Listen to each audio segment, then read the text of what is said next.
Recording with Miss Deb Conrad, PA Physician's Assistant, on Tuesday, March 21st, 2023 at 5:05 p.m. Eastern Time. And guys, if you want to support the podcast and you're watching on Rumble, you can click the little red button. That's Locals. It's like Rumble's version of Patreon. You can go give me a couple bucks a month, keep the show going, keep it independent, get exclusive content, all that good stuff, whatever. Also, and if you want to support Miss Conrad for your travels around the US and the interviews you're giving, there are two links in the description where you can go throw her a couple bucks and help her keep fighting the good fight. But Miss Conrad, could you please introduce yourself? Sure. Thanks for having me on. My name is Deborah Conrad. I'm a physician assistant. I've been a physician assistant for over 20 years. Most of my job has been working in an inpatient hospital setting. I have done a lot of outpatient work, but majority of the time I spent in the hospital. I, loved my job, loved doing what I did, was going about my life, and then COVID hit and everything kind of went south. And from the very beginning, I knew something was wrong. And ultimately, when the vaccines came out, the wrong got even worse. And I whistle blew on my organization for not reporting vaccine injury to the vaccine adverse event reporting system. And I lost my job October 6, 2021. I was actually walked out. Yeah. So, Wow, that's hardcore. I got banned from YouTube on August 29th, 2021. So oh, close enough. wow. Close enough. Not the same, but close enough. That's pretty hardcore. So what exactly what were they not reporting? What were they omitting?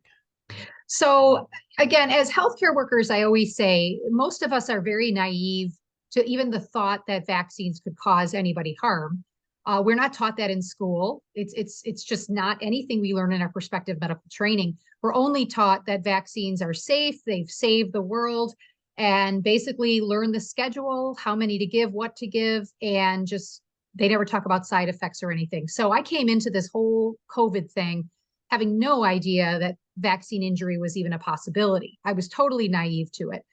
But when the vaccines came out in 2021, keeping in mind I've been at that hospital for over 15 years, I knew what came in every day. You typically see the same types of patients and patterns on a day-to-day basis in the hospital setting. And all of a sudden, we were getting some really weird stuff coming in that just didn't make any sense. And I noticed it was happening in people who received the COVID vaccine, either, within a few days after receiving the vaccine, or sometimes even up to a couple of months. They just would tell you, my health has gone downhill. So when I started seeing this, I just, my curious nature had me go on the internet and just start doing some research. And that's where I found the vaccine adverse event reporting system on my own. This was never educated to us. And I just started doing these adverse events for my patients that I was seeing and for the patients in the hospital. And I learned as I went, because again, this was all new to me. I notified my leadership in the hospital that I would be doing this because to me, it was very important. We were dealing with an emergency use authorized product that only had 2 months of clinical trial data before it was released on humans. And I said, we need to know if this thing is truly safe. And the VAERS system is there to assure that COVID or that the vaccines in general are safe post clinical trial, post marketing. So why aren't we doing this? And initially, my leadership really didn't have too much of a problem with it. I don't think they even thought that it was going to escalate to what it did. But it really took over my life because each report takes about anywhere from 15 to 30 minutes, depending on the patient. And this is not anything you can do during your work schedule. There's no way. It just takes too much time. So I would do it on my days off or after my shift ended. And in 1 month alone, I believe if I remember, I did something like 70 reports, which if you can imagine, it's done all on my own time. This is Yeah, unpaid, calling 35 patients hours of back. BS. Yeah, it's crazy. And so I went back to my leadership after about a month of doing this. And I said, you know what, guys, I need help. Like, let's sit down. Let's talk about this. Let's figure out how we can get this reporting done the way that we're supposed to. And kind of that's when everything changed. And I was part of leadership. I was not just a PA in the hospital working clinically. I also was leadership. I was our advanced practice provider director for my hospital system. So I sat on our medical executive board. I was part of the medical staff. I was very involved in decision making and processes within the hospital. So never would I have thought that I would have been looked at in a negative light for this. Like I truly, this is truly what we're supposed to be doing. This is about patient and community safety, which is grilled in our heads 24/7. But I was met with so much resistance. Like it was just unbelievable. And, I kept referring back to the VAERS website because one of the things I didn't know back then, I guess as much as I know now, is how serious it is if you don't report. So one of the things is that healthcare providers are required to do this by law, by federal law. The Yeah, 1980, it's like a felony if you omit it. yeah. So this came out of the 1986 vaccine injury compensation, or the vaccine injury program that was enacted in 1986. VAERS came out in 1990. Well, because of this Vaccine Injury Act, what ended up happening was, drug manufacturers were actually going to pull out of making vaccines in the United States and marketing them here because they were getting sued left and right. So they went to Congress and said, look, we want complete immunity. We want protection for vaccines across the board. And you, the government, you take care of, taking care of this litigation.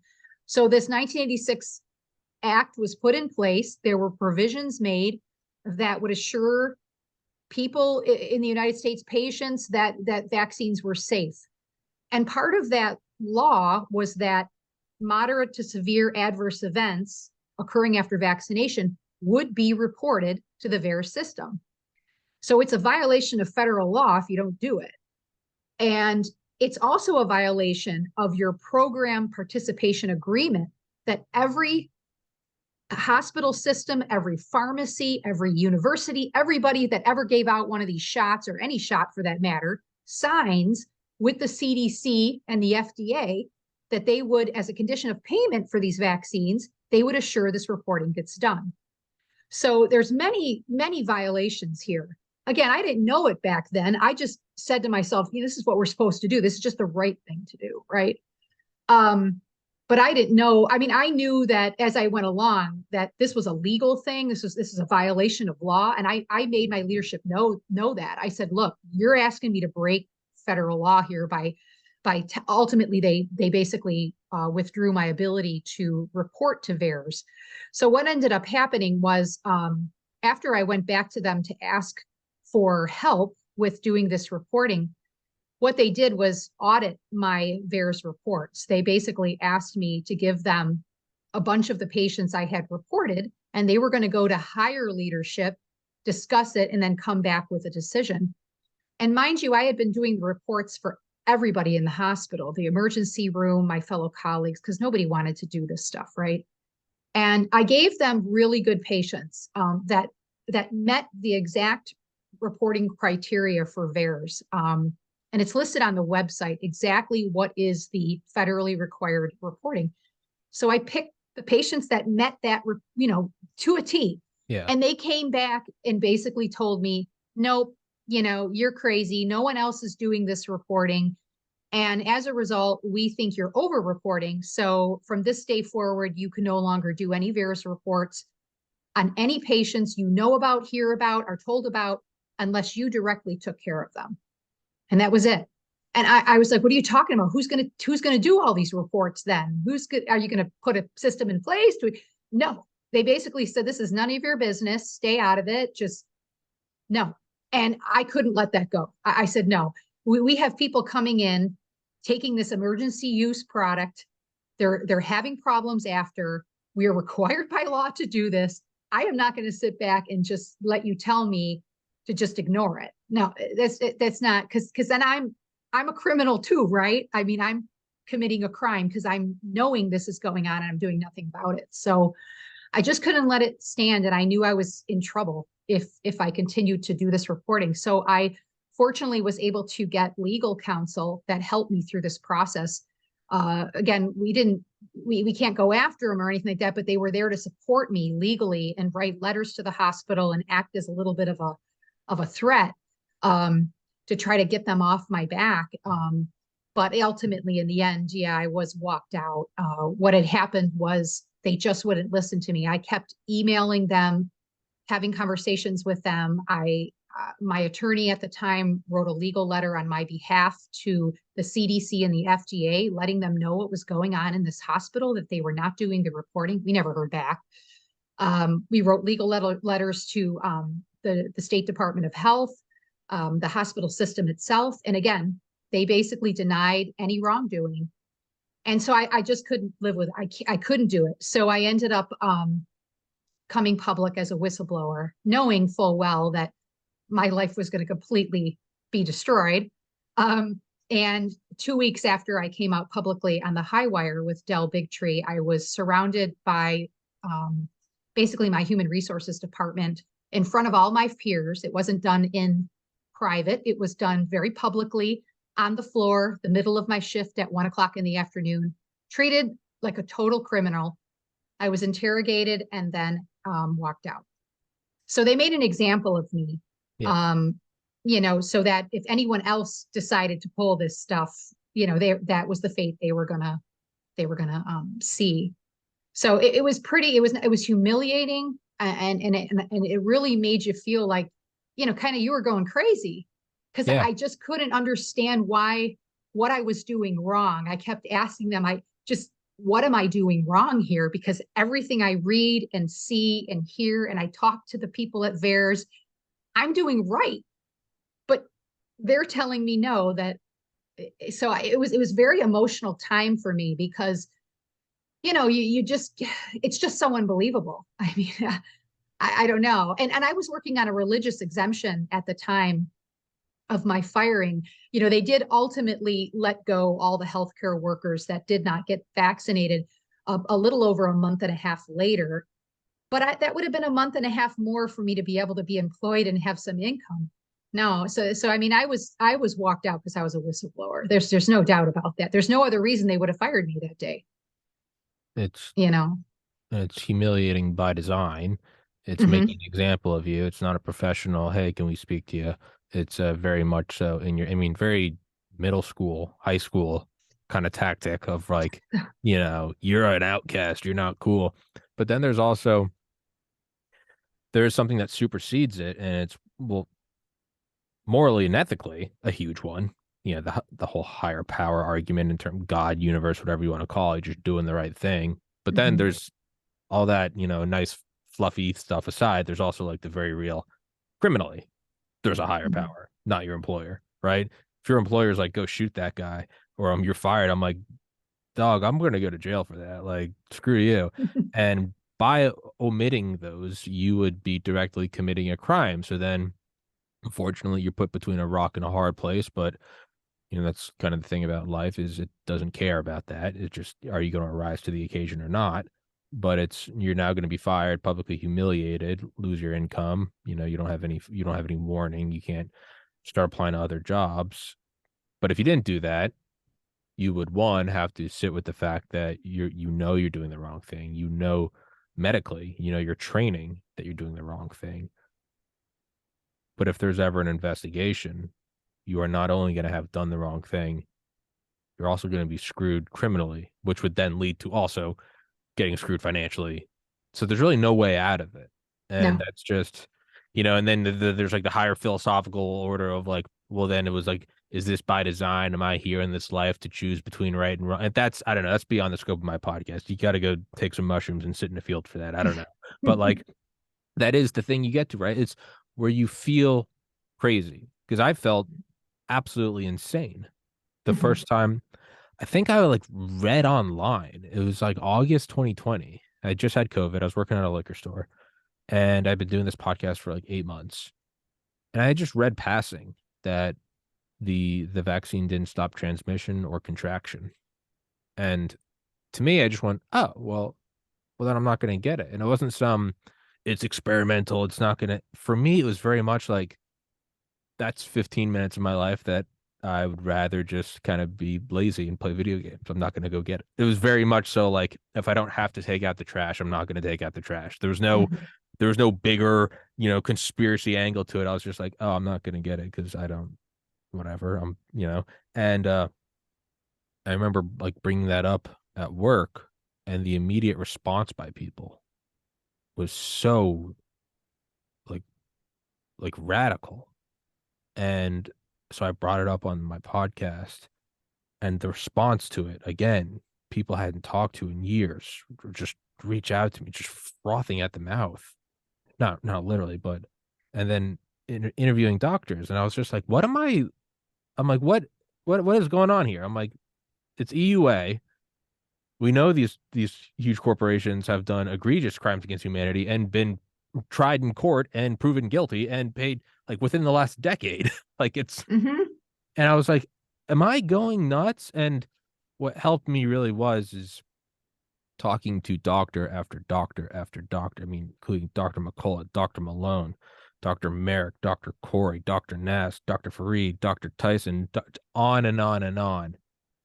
That made me go, okay, I'm not insane. There is something going on here. Mhm. But you do, and I'll stop rambling, but it does make you feel insane. You're like, Mhm. this is not.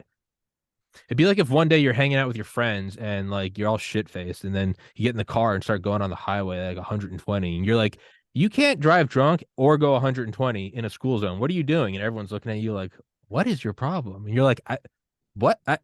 Like, I don't. Exactly. You just feel nuts. But ultimately, Yeah. and I think you did, is you, I guess, just followed your heart or followed you had a spine. I don't know. I don't want to put words in your mouth. It's hard because everybody that I talked to that saw things the way that I did or like you did, it was so clear. I mean, there Yeah. was no question. It was so obvious. And I guess the hardest part was on trying to understand until to this day, trying to understand why people who I worked with for 20 years, who I considered to be very close friends, they were blinded. And no amount of me trying to reason with them and trying to show them just common sense things was going to change their mind. And it was almost as if they had this shield of blindness that was put It's over them. like a spell. Yes, it's insanity. And everybody I talked to saw that. It was as if like my eyes were as clear as anyone's. I could see everything that's in front of me. And these people that I worked with had complete blinders on. And really, you start saying to yourself, this is like out of this world. These people are possessed or something. And then you They're in start a thinking, trance. you're like, am I actually losing it? Right. Oh That's the yeah. other Oh part yeah. is you're like, if you gain weight, you can see yourself gaining weight. You can look at before and after pictures. You can catch yourself in a mirror, and you're like, oh God, right? Your pants don't fit as well. Hmm. Like I've been through that. Mentally, you can't catch yourself because you're on the inside, and there's no like before and after picture. So Right. I thought that I was like, is this losing grip with reality? Is this Hmm. like, do I need to go like be in a padded room? Hmm. It's sorry to interrupt you, but like what you're saying is like, No. it's not even that. It would almost be more comforting if I believed that everyone else knew it was wrong, but they were just complicit, because that makes it so much simpler. You're like, oh, they're just evil. It's like an evil guy with double horns. It's like, oh, you're just a bad Hmm. person. It wasn't even that. It's like other intelligent people. And I'm like, Right. what? And the only thing that like rooted me in reality really was like medical professionals talking to me and being like, no, something's wrong. Hmm. Like, Yeah. And I mean, you can imagine back then I was so alone because I mean, again, there were a lot of people who saw it and knew there was something weird going on, but they're not standing up. They're not going to fight for this. I mean, when I was walked out, it's not like anybody came to my rescue, or not one person in the hospital was like, "You can't do this. You can't do this to her." Nobody stood up, and mind you, and I'm not somebody who's boastful or anything like that, but I was something at that hospital. I was there, 15 years. I was in leadership. yeah, I, you got a thing I, going. I mean, just a few months prior, I was on NPR radio for the hospital system. They asked me to be the spokesperson for the hospital on what a great job we did with managing COVID. And my hospital awarded me a Physician Excellence of the Year award nomination. My state PA society nominated me for a seat on the state board for professional misconduct. I mean, I'm not a person that was just like somebody that just sat in the background. I mean, I was truly a leader, and I was well respected, loved by my peers, my patients, my community. And then to be treated this way, and everyone just sat by and was like, let it happen. It just blows your mind. And there are times I look back at it and I just say, I don't know how I got through it emotionally. I guess there's a strength that when you're doing something right. And I don't know, there's not a doubt in my mind that I was right with what I was seeing and what I was doing. And to this day, despite all the losses, I would do it again in a heartbeat. I don't care, because again, through your medical training, you are grilled about the Hippocratic Oath and first do no harm and safety. Every single day at the hospital, we would have a safety meeting. I think it was at 10 o'clock sharp, if I remember. And every leader from each department would come down and we'd meet and we talk about how we're keeping our patients and our community and the hospital and everybody safe. And here I'm bringing up like a humongous safety issue here, and everyone is like making it out like I'm the nut job. Yeah. It is just crazy. I mean, and some of the things we were seeing were just totally unexplainable. Like one of the things I tell people is this RSV virus, respiratory syncytial virus, that was recently in the news. It was a big deal this winter. Well, when I was in the hospital last year, do you know that every single adult we admitted for RSV infection received the COVID vaccine? We had not one admitted that was not vaccinated for COVID. And keep in mind, in 20 years of doing this, I've never admitted a patient to the hospital with RSV infection. I'm talking about adults, not kids. It's a disease of children, not of adults. And all of a sudden, we're admitting patients, adult patients who are healthy with RSV infection. And many of them got intubated. They went on the ventilator because of this infection. And then every one of them is vaccinated for COVID. And I would go to my infectious disease doctors in the hospital and I'd say, guys, don't you think this is weird? I mean, isn't anybody questioning this? And that's the kind of stuff we would see, stuff you never saw in your career, all of a sudden coming in, and it was consistently in the COVID vaccinated. It's not like people unvaccinated were coming in with these things. And again, people were looking at me like I'm the nut job. And I said, where is your common sense? What happened to the brain that is in your head? It's gone. It is wrapped around in an envelope of fear. I don't know. People truly bought into the idea that this vaccine was going to get us out of this mess. And I said to them, it's a false flag. It's a false god. We know from every vaccine on the market, it doesn't get you. It's not going to, you can't vaccinate your way out of a pandemic. We know that. We've known that for years, and obviously I proved true, right? We're still in this mess. Yeah. Vaccines have done absolutely nothing. I mean, well, they haven't done nothing. They've made a lot of money. well, right? yeah, they've made, let's face it. I mean, part of me is like, I would do nothing different. And another part of me is like, I'd shut my mouth and just buy Pfizer. like the dark devil on my shoulders. Like, listen, they're all fucked anyway. Just buy a portfolio and retire at 30. And part of me is like, I mean, but it's for like, it is easier now because it's seeped into the public consciousness where it's no longer verboten to say these things don't work. Not everyone's, a lot more people are saying it now, but it's also a lot more accepted. People are like, maybe it didn't really work. That's easier now in March 2023. Oh, absolutely. Bringing this up in spring 2021. Oh gosh. They would have hung you. You're a Nazi they would have burned at the stake. You're worse than a pedophile. Oh, you want grandma to die. And it's just like, hey dude, if you want to go get a shot, go get 10. I don't care. I still believe that. If you want to go do heroin, go do heroin. I'm very much go do whatever you want. Leave me out of it. But it's like, it's easier now. And I look back at it too, and I'm like, how the hell did I like get banned from YouTube, like the thing that's making me money, my podcast, like completely killed it. Mhm. Completely shot it in the head. Like had to scramble, go to a new platform, rebuild everything. Explain to for like a year after that. It was, hey Tommy, thanks for the email. Where can I find your show? I can't find you on YouTube. Well, here's the thing, Professor so and so, I got banned from YouTube. So many people are just like, I don't want anything to do with you, and like, that took a direct kick to like trying to get people on my show. Like, oh, you're banned from YouTube. To them, they just go red flag, and it's. But I look back at it and I go, how did I actually, like, rationally? Let's break it down. Like, how did I get through it? And I think it was not so much that I had to do X, Y, or Z. The alternative was just not an option to me. I was like, I know something is wrong. Mhm. I can't do this. And it wasn't like, I've got to be some freedom fighter. It was like, I don't like this. Like, I'm scared. I don't like everyone screaming at me. And like, something's not right. It's like when you But don't, see like the yeah. loser kid in fifth grade getting picked on, and you go up, and even if your own friends are the ones picking on him, you're like, hey, Mhm. stop. Right. It's something's just, you're like, this isn't, something's not right. But don't you find it scary that there's so many people out there who maybe felt a little bit like that, but they decided not to act? They just turned the other cheek.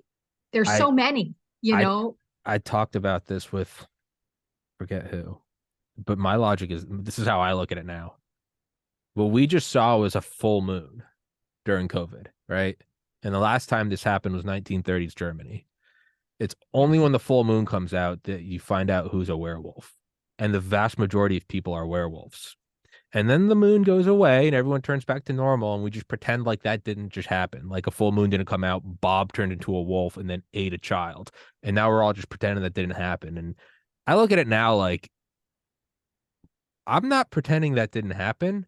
And I joke, but not really. I'm like, I just like very quietly kind of want to move into the mountains and like disappear because I'm like, oh, Yeah. most It people really, are yeah. willing to go along, like all jokes Oh, aside, yeah. most people are willing to just sign off on tyranny and Right. otherizing. And I'm like, oh, I could Now just you kind of see how neighbors turned in neighbors during the Holocaust, right? a People who hundred lived percent. next to each other for 20 years, Oh, we who were saw it. friends, their kids played together, and they turned in their neighbors to be taken to the death camps. Now you see, and I see it clear as day, and it scares the shit out of me, to be Yeah. honest with you, Yeah. because I'm like, this is America. We're the last bastion of freedom here. And you mean to tell me that I'm in a country that literally my neighbor would have turned me in? Because I can tell you in the hospital, I was very, patients would, families would ask all the time, did you get the COVID vaccine? Are you vaccinated, as you're coming into their room to take care of their loved one? And I was not going to lie. I would say, no, I did not get the vaccine. Are you interested in knowing why? And they're like, what? You're not coming in my room. I hope you die. I mean, people would wish death on me, hoping I'd get hit by a car. All sorts, and I'd ask them, don't you want to know why? I'm a healthcare worker. I've been working with COVID patients for the last year. Do you want to know why I don't want to get the cure?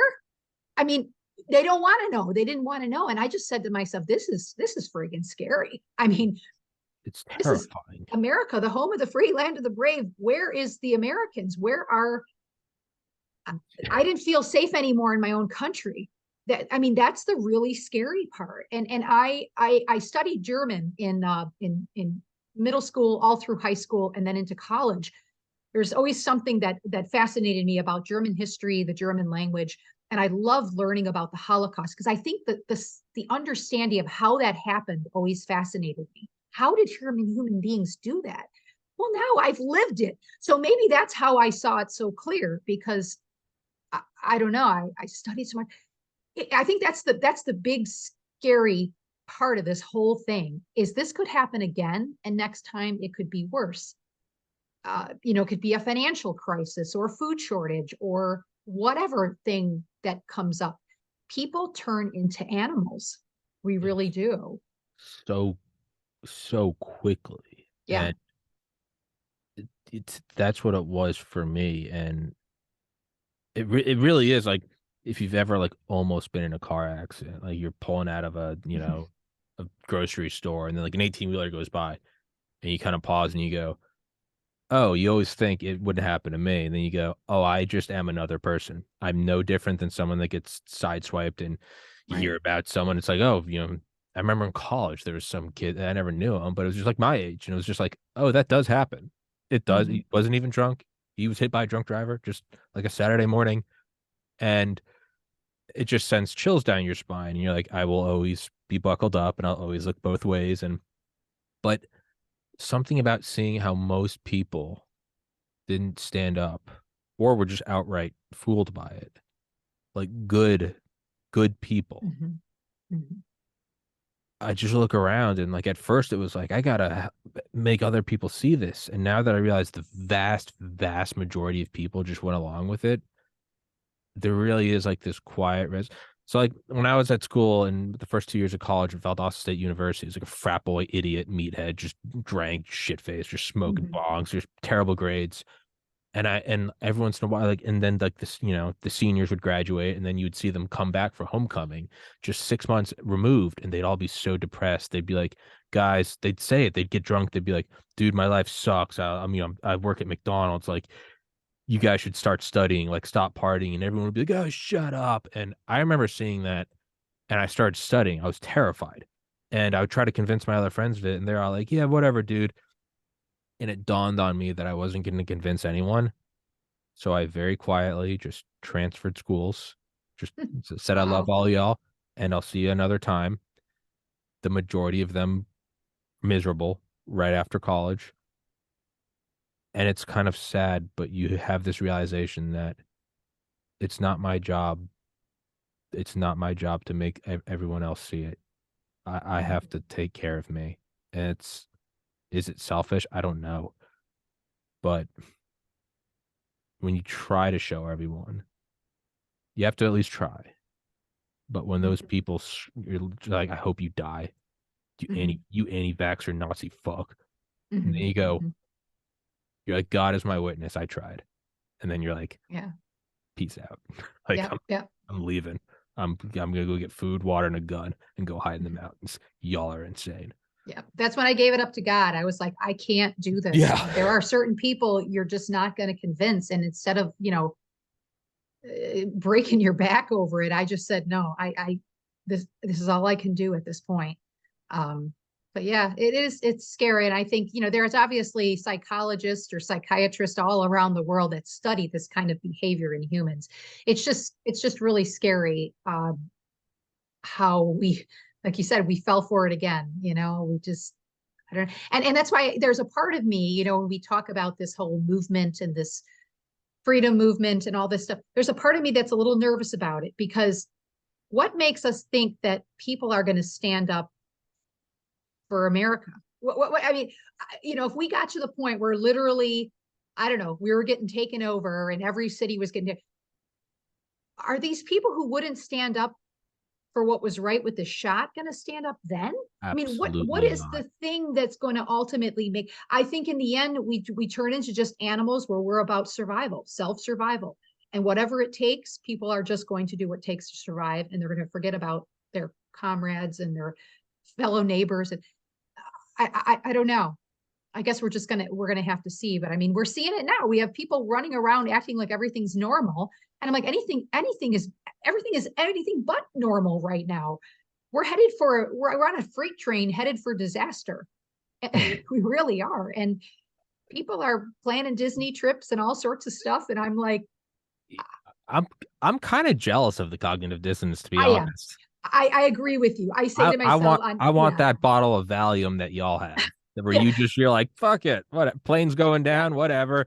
The pretzels are good. Yeah, you know what? After a certain, instead of being like all four engines are on fire, we're heading into a mountain, like the plane's going down, the pilot's dead. Instead, I'm like, you know what? Pour me a stiff one too. What yeah. movie are you guys watching on the backseat television? Like, yeah, all right. Like, I hear you. There are some days that I say to myself, you know what? Maybe these people have got it I right. think they have it Maybe figured I should out. plan a trip to Disney, or I can't because I'm unemployed. But you know what I mean? Like, Wouldn't that be just like, I would love to have that kind of personality to just I, be like, I but you have know what? Then I wouldn't be a whistleblower, right? no, yeah, Because I would have been, it's just not who I am, I guess, you know? and the thing is like the torment of knowing that you weren't truly asleep or truly cognitively dissonant. That Mhm. would ruin it.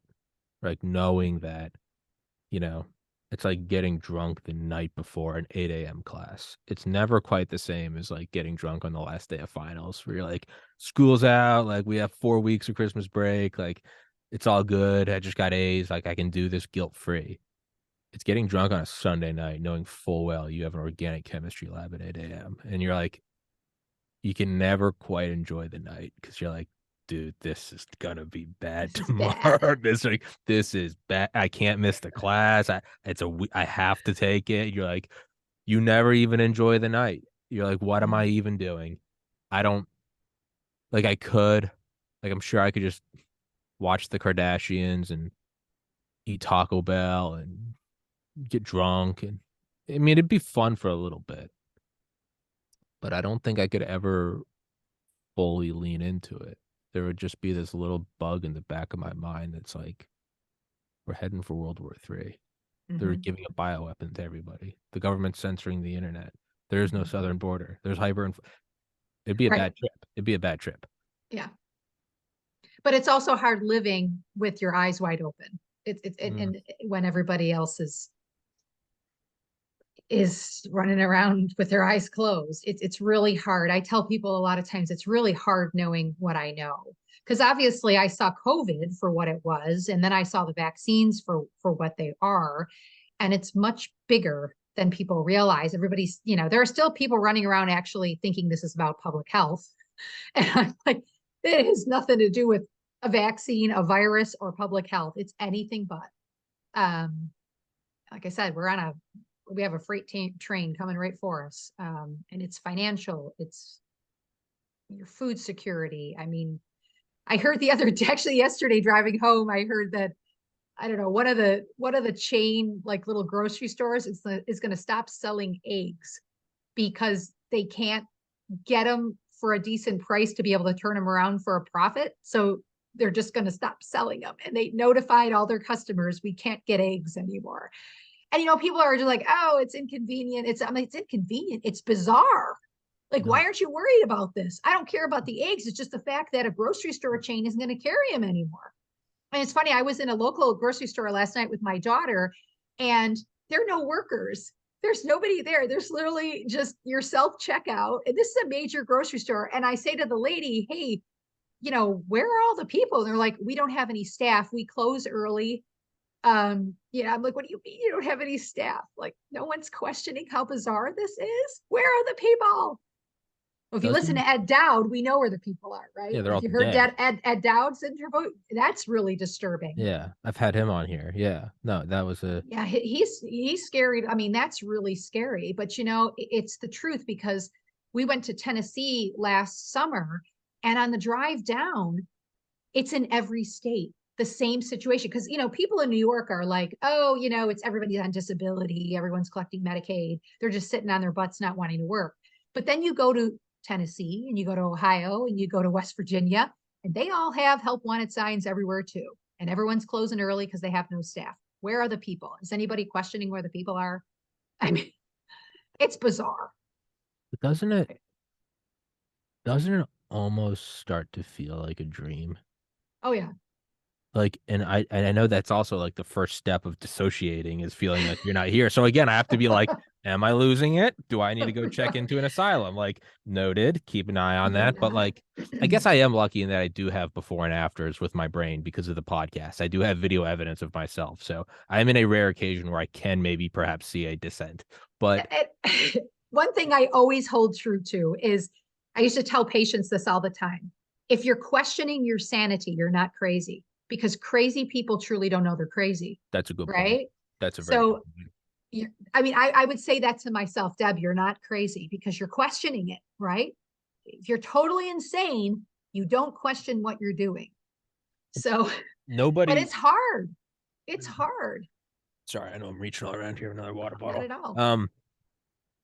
It almost starts to feel a little dreamlike, and Hmm. that you're like, is this one of those things where you wake up and you go, oh, you're like, when you wake up from like a bad dream and immediately, like, first you're relieved, and then you're like, how did I not see that? You're like, of course I wasn't in class naked. You're like, that's so irrational. Of course the wheels on my car didn't turn into flamingos, and that's why I got pulled over. Like, as first you're relieved, and then you go, that was so goofy. Like, I should have known. Like, of course there wasn't a dragon on campus eating people. Like, and then you go, how did I not see that? And normal stressors, like, or whatever, like, you expect them, traffic, relationships, whatever. But this, it almost feels it almost feels like this, like, if this was your dream and, like, I don't exist, and nobody exists, and this is just all your imagination, just this is Deb Conrad's dream. Wouldn't this be how your subconscious starts to manifest the dream collapsing? Because if you didn't know you were in a dream, it wouldn't be that the dream is collapsing. It would be the things that you take as staples would be collapsed, like the Pentagon saying there's UFOs. We're Hmm. just going to World War III with China and Russia. It's just the supply chains breaking down, like Hmm. 1984 government's taking over. Hmm. Wouldn't that be like how you're wouldn't that be what the collapsing of the dream is like? It would just be, and I know this sounds insane, but it almost feels it's almost eerie. Hmm. Where as scared as I am and as worried as I am, part of me is also just a little perplexed.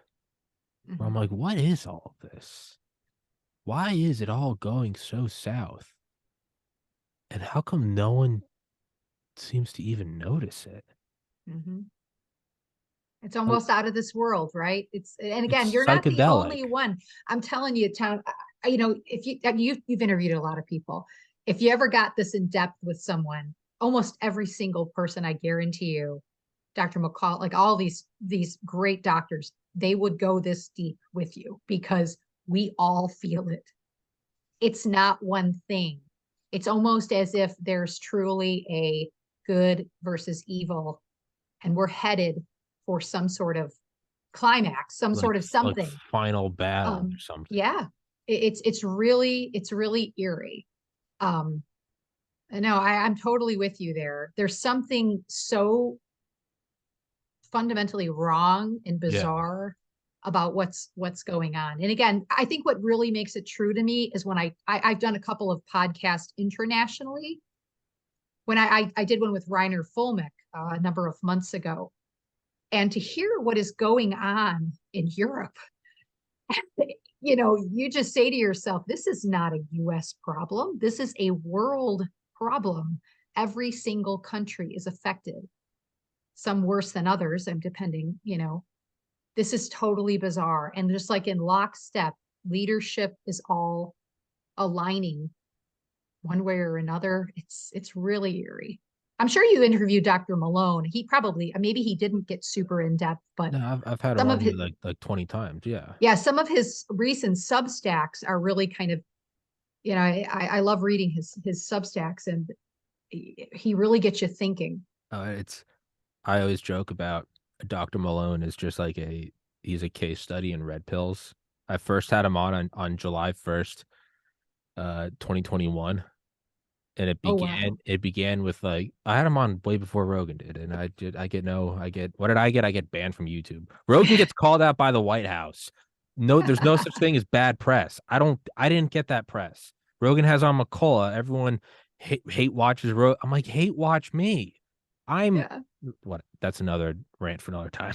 But like when I first had him on, it was we were just talking about the influence of, pharmacy and lobbying and money. And then fast forward, and by like the 20th episode, it's like the Federal Reserve was created to rob us of our freedoms. And it's just like, just full blown. went down the rabbit hole. He's just free falling, and Yeah. it's beautiful to see.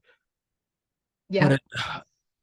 yeah, man, I don't know why I do this, like, because it makes me so anxious, like talking about Mhm. it. Like even now, I'm like, why am I doing this? Why am I not just doing podcasts about puppies? Like, why do I Why even aren't you have planning a trip to Disney? Exactly. why do I even have an internet connection? Why am I not just like going on Instagram and just like drooling?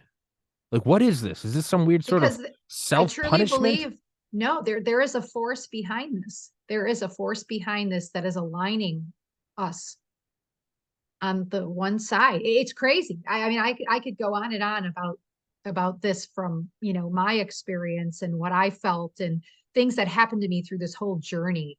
It's just incredible. And there is a reason behind all of this. And we're on the right side of it. As scary as it is, and trust me, I've had those anxious days. I have them probably every other day, where I'm checking myself in and all that kind of stuff, because I get freaked out. But then I have my rational common sense days that I say to myself, you know what, maybe I was born for this mission. This is my mission.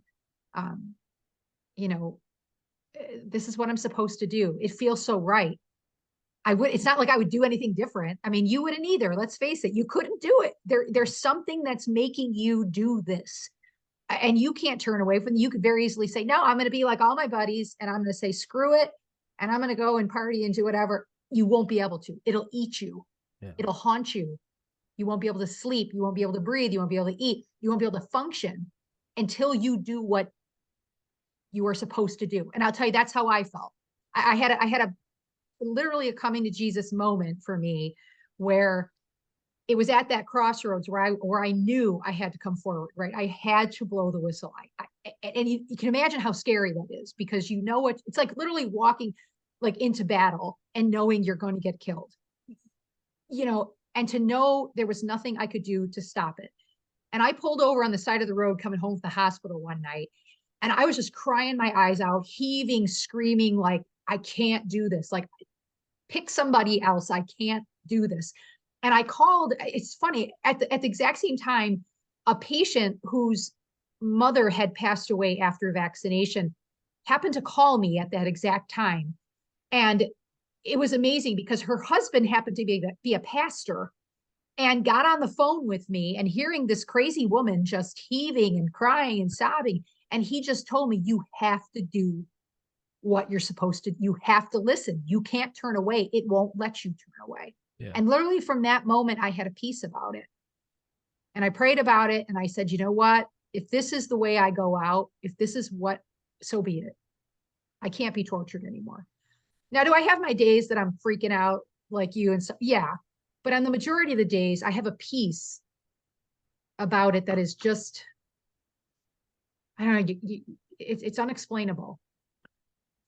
It's I literally like where there's no fear on most days. I don't know how to describe it. No, It's I so know that right. because I've had those glimpses of peace, and I don't get them as often as I would like. I mean, clearly there's something in me that keeps going despite the just waves of anxiety and Mm-hmm. fear, and then there's like a little bit of like surrender where you go, "Oh, I have to do this." Because you have this idea of like I have to do the right thing and I have to win, and then it starts to dawn on you. You go, oh, doing the right thing might not necessarily entail living. Like like, Yeah. it might not work out well, and you go, Right. "Oh, oh, totalitarian dictatorships kill dissidents. Oh," and then you come to peace with that, and you go, "Okay, alright," But and you do you go, honestly see yourself doing anything different? "No," and that's the thing Right? is I can't, and part of You me is just can't. almost like it's almost like when you're in, like, 5th grade and you're doing a book report, and I used to love when they'd be like, "Who wants to go first?" I would just raise my hand and go, because there's nothing worse than for like an hour a day, they would do book reports for like a week, and no one would volunteer, so the teacher would just go through the roster and just choose a name, and waiting every day was just and you still have to go give the book report, but it was Right. either you give the book report. I would always try to go up first, and then for the next 5 days, it was just like I just imagine like fifth grade me with a bowl cut and braces. But in my mind, it was like I had a tumbler of whiskey and a cigar. I was like, I'm fucking done. Yeah, I don't care that I I gave the did book it. report and got a C. That sucks, and my parents are gonna yell at me. But you're like, I did it. Everyone else is just, fifth grade anxieties of like, am I gonna remember the Lion, the Witch, and the Wardrobe, or whatever you're doing? And I have those, and part of me is like, I almost just wish it like I've decided I'm gonna do the right thing, and I'm like, can we speed it up? Like if you're gonna come kick down the door and like shoot me in the head, you're like, can we just do it? I've already accepted I'm doing it. I've already accepted I'm going out. I'm good with God. I pray every day. I'm like, I'm good. Can we stop with the just that just where it's just like a Right. mosquito in your ear, and you're like, just bite me, just fucking get over with. Like, oh, I'm working myself up now, and then I'm like, No, I God, hear you. I pray about it all the time too. I'm like, God, my heart rate is if just. yeah, if I just come get me, if this is the way. I mean, I've done Let's do it. things, Let's just do it. Just pull off the band-aid. I've done things through this whole process that like were not me. I've gotten on planes at a moment's notice to go meet strangers in another state. The old me or whoever there was me before all this nonsense Yeah. craziness would never have done that. I would have been, captured by fear and anxiety and all this kind. But literally, it's almost as if someone else is in control of my world, my body, everything that I do, and I get on that damn plane. I just get on and I just go and do what I have to do. And like you said, it's almost like a dream. It's surreal. Half the time, I don't even feel present sometimes. But it's like I said, there's this force that's just driving me forward to whatever this mission is that I'm supposed to do. And again, whenever whenever God decides to come and get me, you know, I mean, and people say, no, you're so young. You've got your whole life ahead of you. But I say to myself, but I don't know. I don't know how to explain it. And I just feel like you and so many others you're chosen. I don't know what to tell. Chosen for what? I don't know, but you're chosen Yeah. and you're not going to be able to turn away from this. And maybe acceptance and just like Ed Dowd, if you his recent interview with Tucker Carlson, he just like threw his hands up in the air and he just said to God, you know what, use me, whatever you need me to do, just do it, work through me. And he said from that moment forward, it was like boom, he just took It's off and now he has a peace. I don't know. it's that piece when you're sick and you're Yeah. nauseous and you're in bed with an ice pack and like a couple hours go by and you're still trying to like not move the bed and like you're like not and then finally you go, I'm throwing up. It's happening. And you're just like, it's happening. And you go into the bathroom and you're like, all right, I'm gonna try not for it to be bad. And then you start throwing up and you can like feel like the capillary like when I throw up, like the capillaries around my eyes burst. It's so and then I'm but in that moment of pure hell, that's almost like an exorcism. There is a moment of just like it's out of my hands.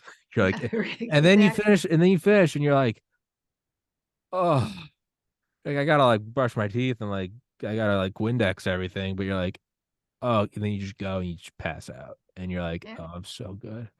And It's just acceptance. I but don't the know. thing with that is like you can go, you choose, and you go, it's time to throw up, and then you can go throw up, or you make yourself throw up. Like I don't even know what the throwing up is. Like if I could, I would. And when I say like I'm willing to go, I don't mean that in some like I'm gonna go out fight. I don't know. I don't mean that in some crazy like I'm gonna strap up with gun. No, I'm a pacifist. It's like I don't even know what the throwing up is. If I knew what it was, I would do it, but I don't even know what it is. Right. And I guess I the don't either. I yeah, just take it one day at a time. And if people call me, they need help. If patients call me, I mean, I get text messages, emails every single day, and I just answer the call. I help people. I just kind of waiting. I don't know what I'm waiting for, but yeah, I just kind of take it one day at a time. That's all I can do, until. And don't get me wrong, I have those days that I'm totally freaking out. I totally get it. I do. I have more days than not. But and maybe it'll get better for you, as time goes on, and I don't know, you eventually get that peace about it and just say, you know what, this is what I'm supposed to do. I don't like it, I don't want it, but it is what it is. And Yeah, you just kind of accept it. Because like I said, if I let fear in the Would it stop me? No, but it'd be a hell of a worse ride than it already is. You know, there are days, like I was recently in Mississippi for I was speaking at the Capitol there, and there was a moment I was sitting in the hotel room and I had a moment of clarity. The hell, you're in freaking Mississippi right now. You're away from your family. Anything could happen, and you're here in another state alone. Like that moment of clarity, I'm like, whoa, totally freaked out. And then I'm like, calm down, just accept what is. You're going to be okay. And then I was okay. But you know, I have those moments and I'm like, what the hell am I doing here? How did Yeah. I get here? I want my old life back. I want to go Yeah. back. Do I want to go back to the hospital? No. But I mean, you know, I want my old life back. The life where I just got up every day like everybody else and had coffee and planned for the weekend and didn't worry about this shit. You know, Yeah. Yeah. I And don't have those days anymore. I haven't had those days for 3 years, I can't you know? remember like the last normal day of, and No. like, I can't even, when I would, like, I was pre-med in college. I got into medical school in Miami, and I remember just like the nights where I'd be having panic attacks because I was on like no sleep and Adderall and studying. Mm-hmm. I'd always remind myself, and I'd be like, it's gonna be so great when I get into med school. There's just gonna be that moment, and I'm gonna hold that acceptance letter. I'm gonna go like to the white coat ceremony, and I'm gonna be so proud. And it was just that would like calm me. And dieting, you're so hungry and you're like, I want to diet. I can't wait till I can like see my abs again. And that it kind of gives you a carrot to move forward to. I don't even have these with this anymore, where I'm like, what would be the best thing? So like I have 16,000 subscribers right now. I'm like, what if, Elon Musk retweeted this and I got 500,000 subscribers? What if Spotify signed me to a deal and I made $1 million and and I think about that. And there's no, like, butterflies or No. excitement about that, and I don't mean that in, like, a depression sense, because that's also depression is numbness, but it's not that. I'm still going to the gym every day, I'm still exercising, I'm still Right. learning. I wouldn't be able to keep moving if I was, uh, bu bu bu I'm having a massively depressed, crippling depression, Mm-hmm. but, like, the carrot isn't even like, "Alright, what would be the best thing ever? What would be the biggest episode I could ever do?" It'd probably be like, I don't know, like, if I had Vladimir Putin and Joe Biden together, and I'm like, and that would get me, like, 100 million downloads, and I think about that, and it doesn't even register. I'm like, "Yeah, I guess there would be 100 million downloads," but, like, so what would that entail? Well, that would entail a lot of money, and I could retire at 32, and I'm like, what point is there retiring in a world that's seemingly going off the cliff? Like, I don't wanna retire. It's like retiring to the Titanic. I don't wanna be, "Oh, you're retired. You have the master suite." Yeah, but I'm leaning at a 45-degree angle and death awaits. Yeah. So, like, there's not even, like, the carrot to work towards anymore where it's like there's gonna be peace in there. Mm-hmm. I'm just like, "Can we win this thing, or can you just, like, if, like, God's using me, I mean, can you just use me as a pawn and throw me off the table? Because 'Cause I'm so anxious every day. I'm so fearful. Like, I don't wanna keep doing this, but I'm Mm-hmm. not gonna quit. So, like, please He be won't let you merciful." quit, Tom. He's not going to let you quit. And I know Ugh. it sucks. I know it sucks because I'm right here with you. And there are thousands upon thousands of other people that were chosen for this that are right with you too. And it sucks. And my only hope is that on the other side of this, whatever that other side is, whether it's heaven or still living on earth here, there is a light. Darkness never wins, light always wins. You know that. I mean, it's a really, really shitty time right now, but I don't know. I do hold out, whether it's again in this life or not. I don't care. I know I'm doing the right thing, and no matter what, I wouldn't change it. As hard as this is, and when I think about history and the people that truly changed history, the sacrifices that they made, I don't know. Does this compare? I don't know. I would never elevate my level to somebody, like some of these people that have, Yeah, lost I their can't do lives. that either. But at the same time, I don't know what I'm with you. Every day I'm like, what's next? What's the plan? Like, what are we Yeah. going to get through this day? Or, it is frustrating, and I've got little kids, I have kids and a husband and all that stuff, and it's hard for them because mom's not the same anymore. I've always been kind of a, go-getter, somewhat serious person, very motivated and driven, but I'm fun. I like to have fun and do things, and it's hard some days. Yeah. It's hard. And even for the people who aren't speaking out and aren't public like you and I, there are many, many people who are really suffering right now because they feel alone. Um, Feeling like they can't contribute or what can they do to help kind of thing. And that's where I try to support them as best I can. And I tell them not everybody, I guess, is chosen or has the ability to be public. It's scary being public. I don't want this. Like I said, I want my old life back where I'm living my life and no one knows me. And I go to my job every day and come home and complain about the weather and whatever. Um, but I can't turn back now. And again, when I look back, and I'm sure you can look back on this experience and see how everything was almost in lockstep perfect. People you met, experiences you had almost seemed like it was designed. I know I look back at my life and it's the stuff that has happened to me and the people I've met, it's not random. It's a plan. And I said, if I do make it out alive with this, I'm going to write a book about exactly how perfect this plan was for my life. So I know I'm being guided by something out of this world, and I feel safe with that something. No matter what, I'll be protected. And I truly believe that. And I think you will be too. As scary as this all is, maybe you just have to surrender to it. I don't know. I don't know if that's the answer, and give No, yourself a peace. it is. I mean, it's working perfectly. Mm-hmm. I mean, it is like a Swiss watch. Like there's no fat to trim off of it. It's it's like when you read a speech or you hear a speech and you're like, there wasn't a single extra word in there. That was perfect. Like it's all happening with exquisite precision. It still doesn't make it suck any less. Is this? I mean, what did you like? Have you been doing this podcast even before COVID, or was I COVID the thing started that? this podcast unknowingly the day COVID came to the United States, December 12th, 2019. I just want to Come talk to on, people. Yeah, no. I was this your plan for your life? I mean, did you? Absolutely not. No, I got into medical school in 2013. I wanted to be a doctor. I decided right after I graduated, right after I got accepted, that I didn't want to go. Soon after that, I lost a sibling to suicide. That kind of threw me on like a downward spiral of drugs and weight gain for a couple of years. Became suicidal myself in 2016, moved home with my parents at age 26, kind of got my life back together over several grueling years of just therapy and being a fucking loser.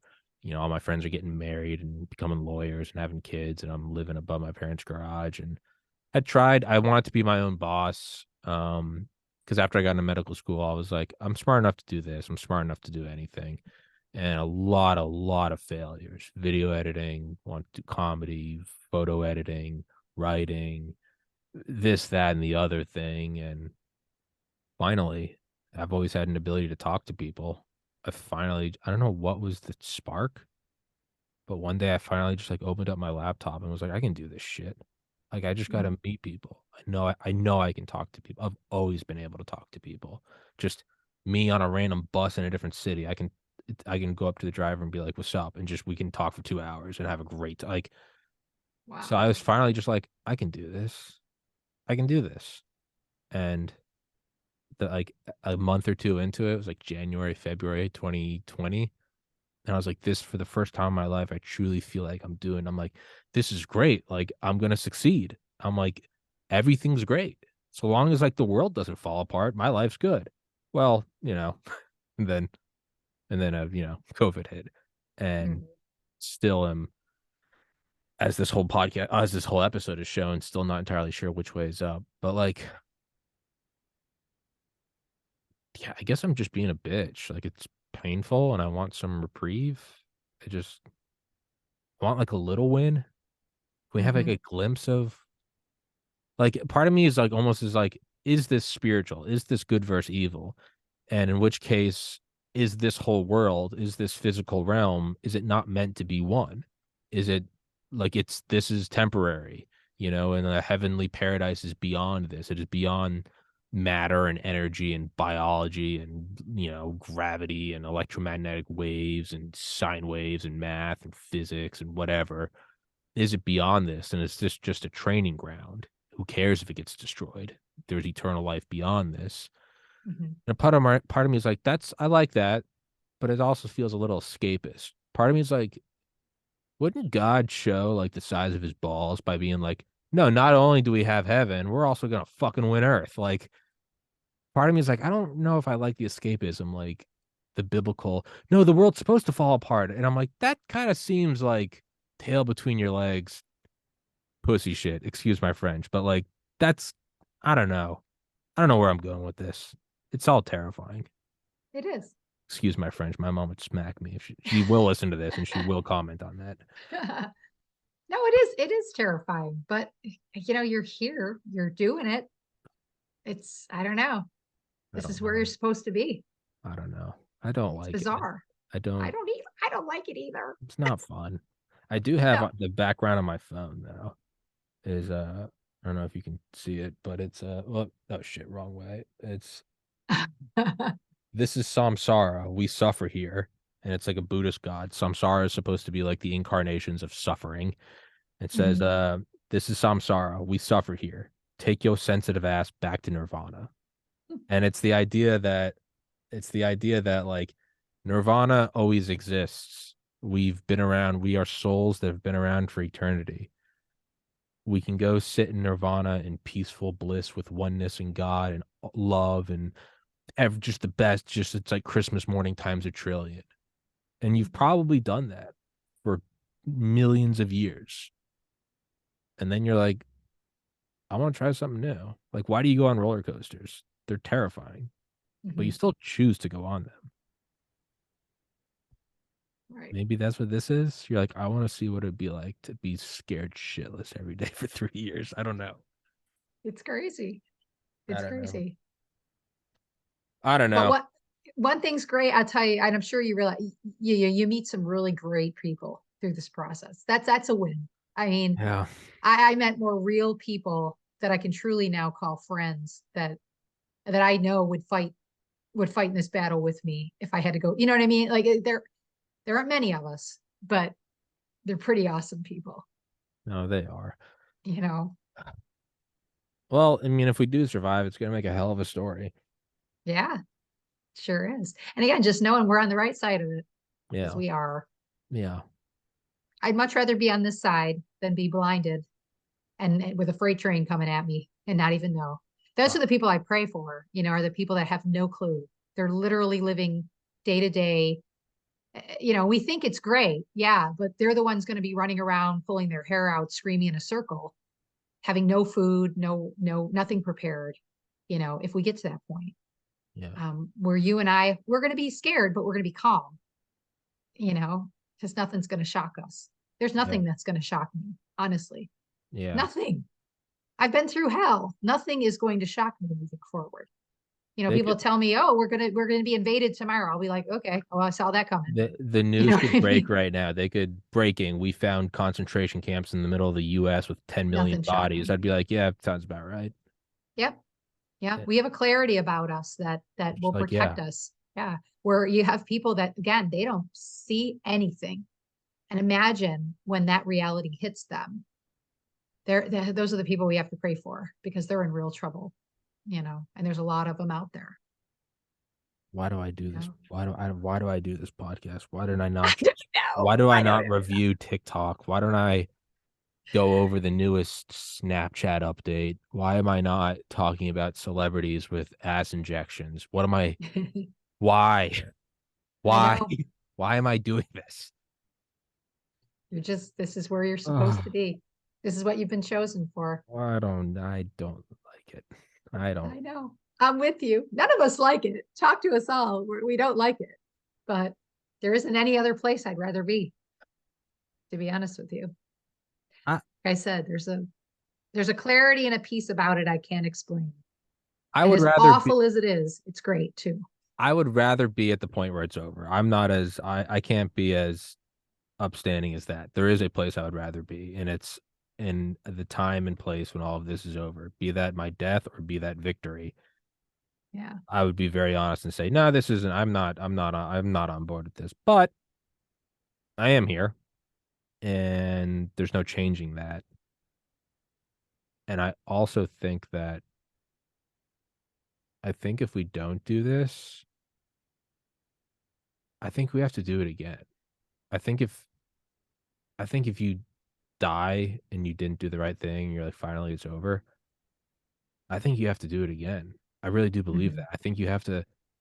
Congratulations, you failed pre-calculus.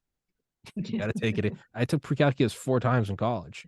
I would just keep withdrawing. Once I got an F, I'd be like, fuck it. Then I Yeah. have to take it the next semester. And one of my friends is like, what do you think is going to happen? But Yeah.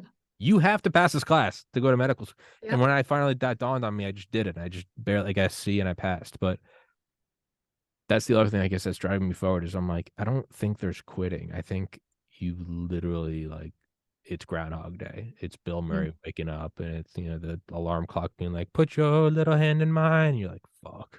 Just got to do it again. Yeah. Mm, well, I I will I'll let you go. I've kept you for an hour and 15 minutes of just me. This is your turn into therapy, just me venting and Yeah, it was great. It stressing. was great. I don't know if this is what you expected from this podcast. No one has a normal experience here. Everyone leaves here going, "What the hell was that?" Um, I love it. good. It's the most relaxed I've been in a long time. I'm glad you're relaxed. I'm glad someone's relaxed. Maybe what goes around, maybe I'll find some relaxation. Yeah. You never know. Ah, You never know where this is going to lead, right? I know, but God, it is. I am having some fun. I've started streaming video games at night, and I am having some fun. So even if the world is going to hell, I do have a couple hours of fun every night playing video games and people watching. So if you're watching this, watch the video games tonight. That's all I got. Watch the video games. That's the only reprieve I have. Guys, if you want to support Miss Conrad in her travels and her endeavors, there are 2 links in the description that you can go donate to. And yeah, got anything else you want to plug? No, All right. Miss Conrad, PA. thank you so much, Tom. Thank you for coming on here. Thank you for your time. Thank you for listening to me just vent. And thank you for being my punching bag. Um, Absolutely. No, keep in touch with me. yes, ma'am. And yeah, I'd love to do it again. Absolutely. And for anybody listening, I'm fine. You don't need to reach out. You don't need to like Tommy, are you on edge? This is how I feel 24/7. Now you're just seeing it. It's fine. I'm gonna play video games, then I'm gonna go to bed, and I'm gonna go to the gym tomorrow and rinse and repeat, and I'll keep doing this year after year after year after year until I finally go insane, and that will be the last episode. But yeah, thank you so much. Thank you for listening. Thank you for being open with me. Guys, thank you for watching. Thank you for tuning in. And again, if you want to go support Miss Conrad and her endeavors, if you want to go help her with the travel bills and all that good stuff, 2 links in the description. Go drop $1. Miss Conrad, thank you so much for your time. Thanks so much. Yes, ma'am. Take care, everybody.